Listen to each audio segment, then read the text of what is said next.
Well,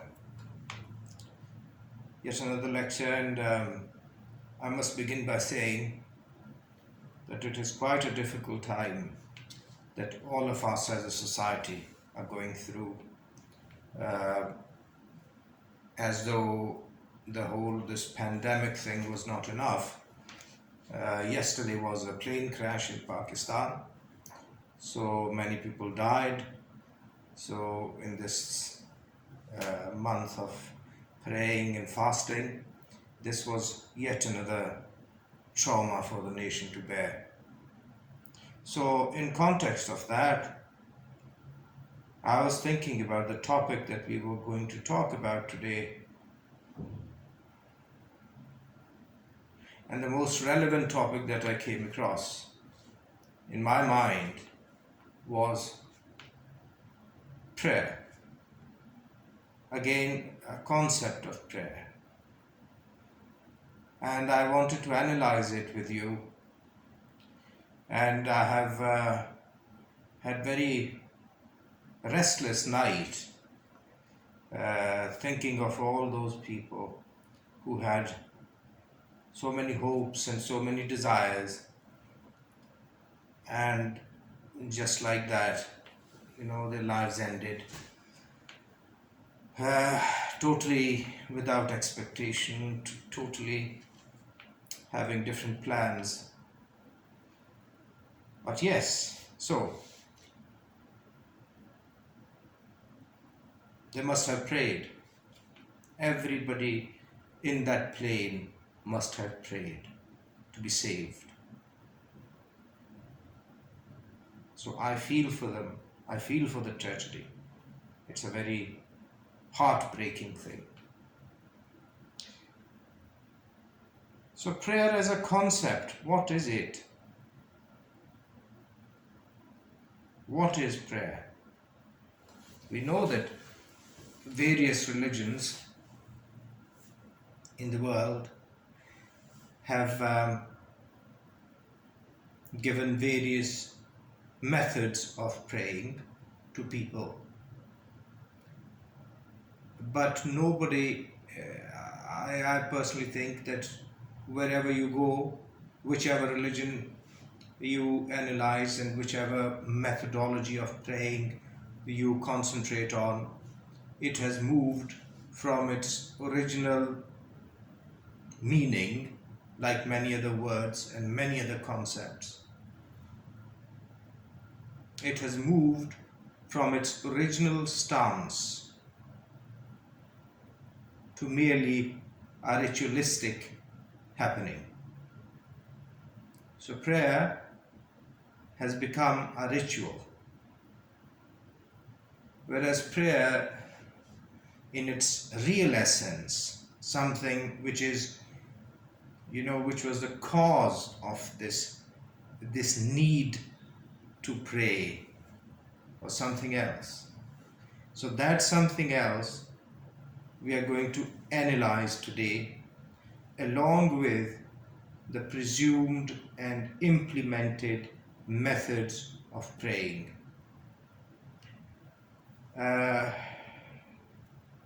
This might become a slightly a delicate subject. I don't want to go into any, any kind of controversial debates about this thing. We are going to analyze the way it is in front of you, and anybody who is willing to understand it will contemplate on it, and hopefully, some new understanding will happen, and we will have a more enlightened understanding of this thing called prayer, which has turned into ritualistic, a ritualistic practice. If you see the Catholic Church and the Protestant churches and the Hindu temples and all these praying places, so people go there to perform a ritual. The essence of prayer is actually therefore lost. So I'm going to read from this book that I wrote, and on our way to discussing it, we will stop during the things, and wherever I need to uh, inject something into it, or come up with some kind of remark which would help the understanding of what is being said, I will do that in both languages, Urdu and English. But because the text is in English, I'll have to read it to you. So it's entitled Prayer, the Unwavering Silence. Since ever, the act of prayer has been used to either implore or praise the object of worship.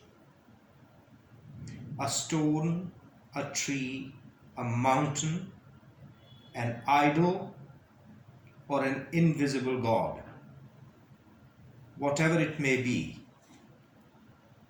The word prayer is a derivation from a combination of two words. One is petition, which means asking, imploring, begging.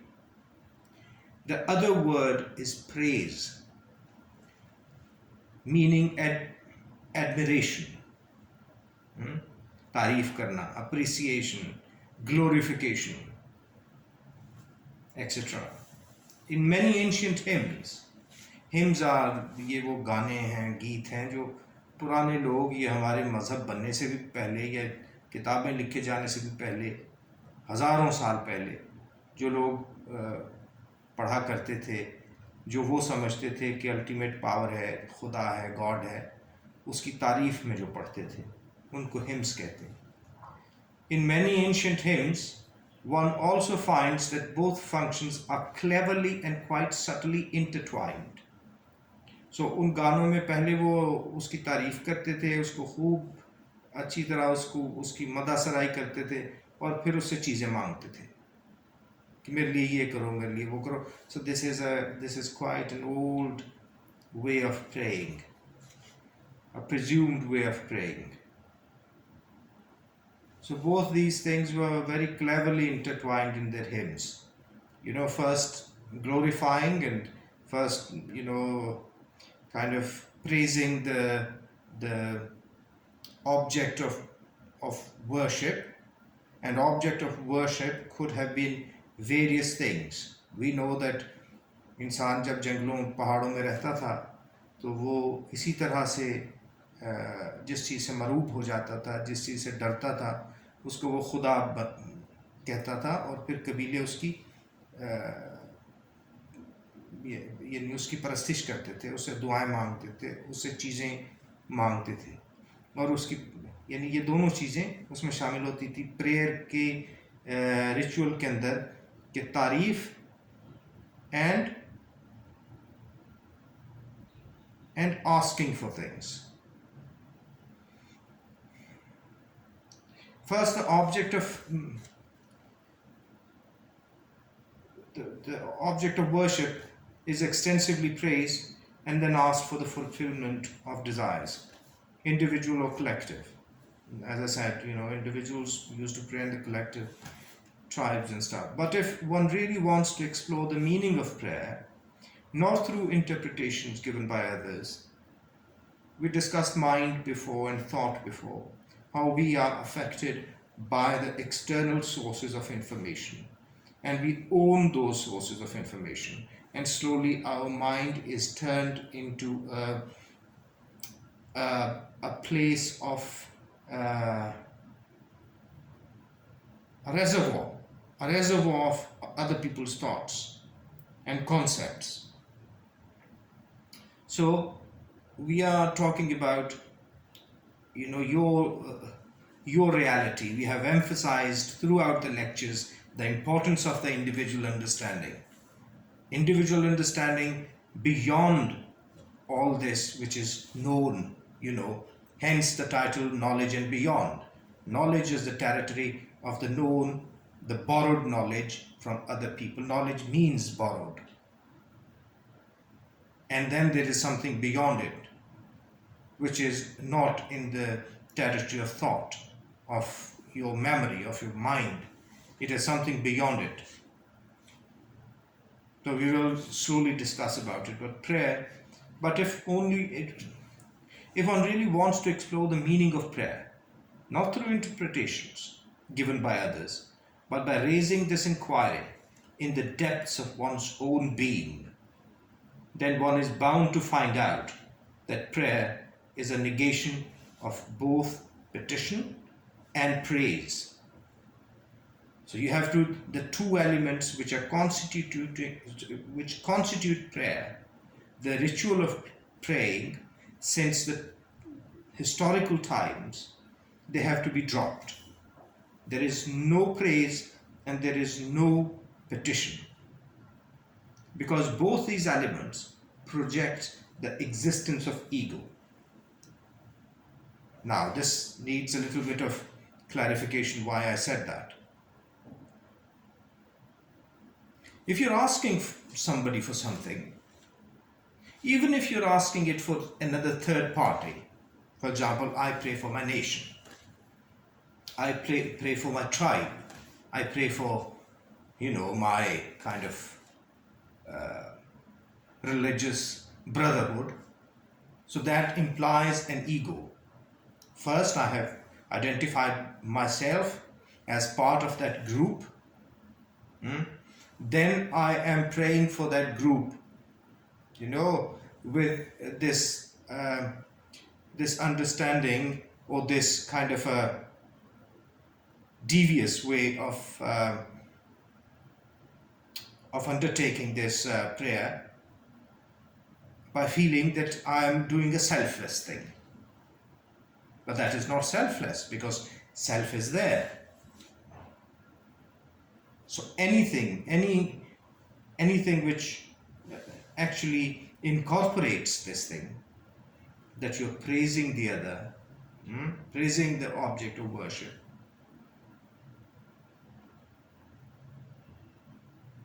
then actual meaning of prayer is not praise and petition.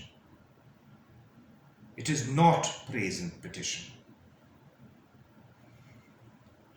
Why it is not praise and petition? Because both praise and petition, किसी की तारीफ करना या किसी से कुछ मांगना, ego के होने को, आपकी अना की मौजूदगी की निशानदेही करता है.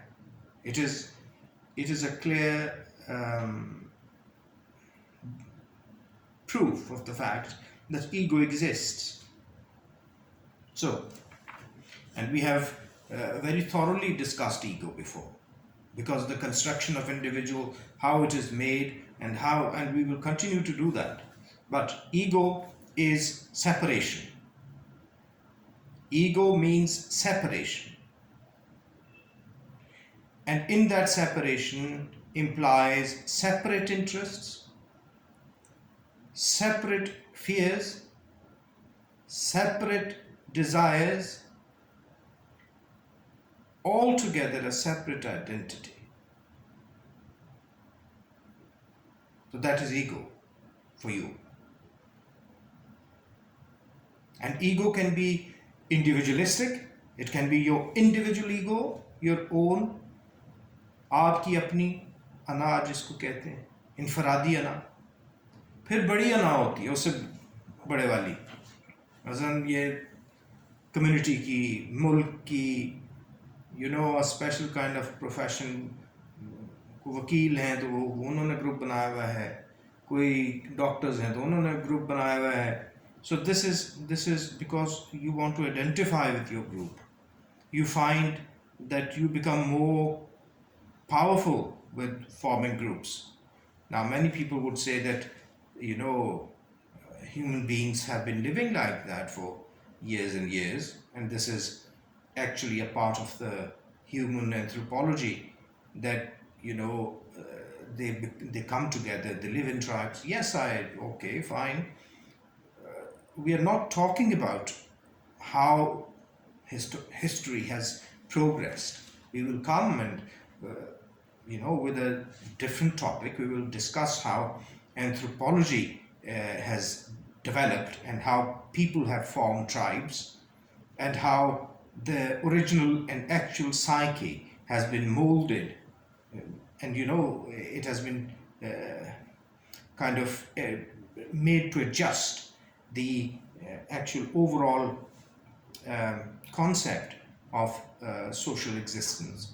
So that we will come back to, but prayer is because it's not petition and it is not imploration, it is not these two elements, because both elements, they imply the existence of ego. So ego is separation, and separation means also that you are segregated within yourself, and you're segregated from that object of worship that you are imploring and you are petitioning to. You see? So prayer, in its intrinsic value, is the absolute unwavering silence.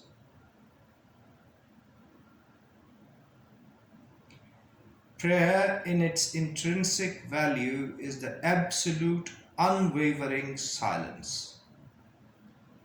A silence where the movement of time, now this is important, please follow it in English and then I'll explain it what I mean by it.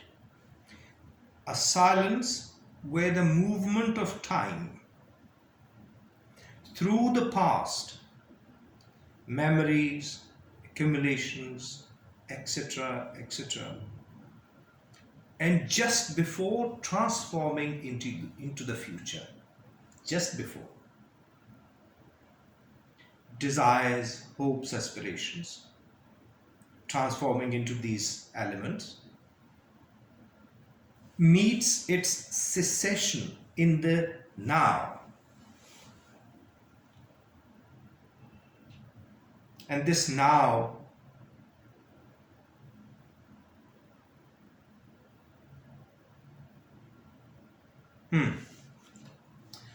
so movement of time.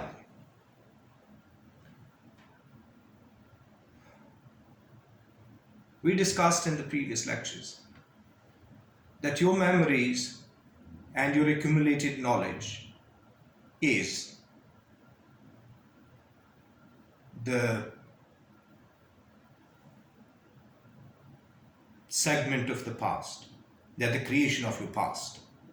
What you are the creation of the past. Knowledge, memories, education, background, all these things we discussed. So whatever situation you come across in the present, you are going to deal with it through the accumulated knowledge of the past. You see, experiences and your qualifications. This is how analysis happens. You take a certain case study in a way, then you explore it through all the things which had happened before in that territory of knowledge, whichever subject you are trying to explore. So this is analysis. Analysis is paralysis. It's paralysis because it is based upon previous knowledge. And past is never ever relevant in the present. If you want to make your past relevant in the present, you're going to create conflict. You're going to make it worse. Now, yes, we have already accepted the good side of memory, because you have to have memory to function. If you lose your memory, you can't function. You can't, go out and find the shop or the, local supermarket. Or simple facts, simple things. So, memory is important. but taking it as the ultimate knowledge which is accumulated, taking it as an ultimate thing to keep on moving with these accumulations will create conflict. So prayer is so in that sense, when we separate time in the past and the present and the future, then we are segregating time, we are dividing time. So in that division, what happens? It continues. Past continues through the present and through the future too. So you see that inventions are not really inventions. They're innovations. We'll come to it when we come to discuss art in the future. That movement of knowledge from past to present and present to future is continuation of the same movement. It has nothing new in it. But the things that are coming every day to you are new things. They need new solutions. But you are going to solve them through the knowledge accumulated by your experiences while handling similar situations in the past. So the movement continues. To prayer. When the past meets the present, it meets the present with all its accumulated knowledge, its desires, its ego, its needs, wants, interests, likes and dislikes. So when it comes to the present, and those needs and wants and regrets in the past, because we said that regret was also part of the past, and desires and aspirations and all these things, they are the segments of the future. So when the past successes, failures, experiences, knowledge comes to the present and is about to transform into the desires, go into the territory of the future, it ceases to exist. So your past and your present, the movement of that time, ceases to exist in this present moment. And this present moment is now. And at this point of now is absolution. This point of now is absolution. The completeness of self. Present moment where the past cuts away, dies to the future, and only the present exists. That point of consciousness is absolution, and that is the point of self. Here I wrote it with capital S. So that self could be the object of worship himself, herself. And that self also contains you. So, the time, the explanation that we gave about time Past is you. Future does not exist. You have died in the present. Oh, not physically, but you're dead when it comes to your thoughts. All your prejudices, all your inclinations are dead in the moment of now. Then what happens? Because that is the point of absolution. Absolution means no distinctions. Absolution means the dissolution of all divisions. The external devolves, the external dissolves, and the internal dissolves. And in that dissolution, there is self, the blossoming of the self. And in that self, there is no asking, and there is no giving. It's a beautiful, beautiful harmony of completeness.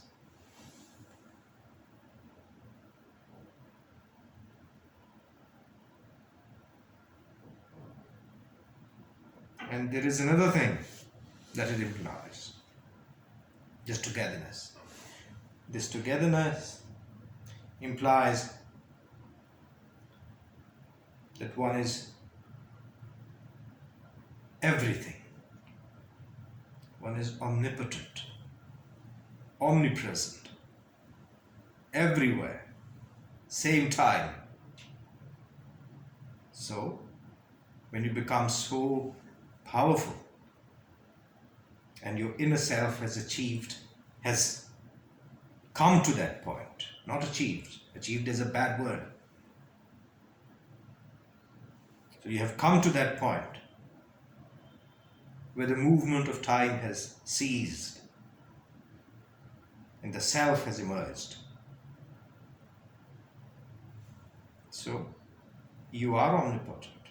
You can do anything. You're omnipresent. Time doesn't exist. So you're everywhere. You're part of that consciousness that is everywhere. I'm totally against making statements which are abstract. I'm very realistic about things. I have experienced it. I know how to do it, how to become one.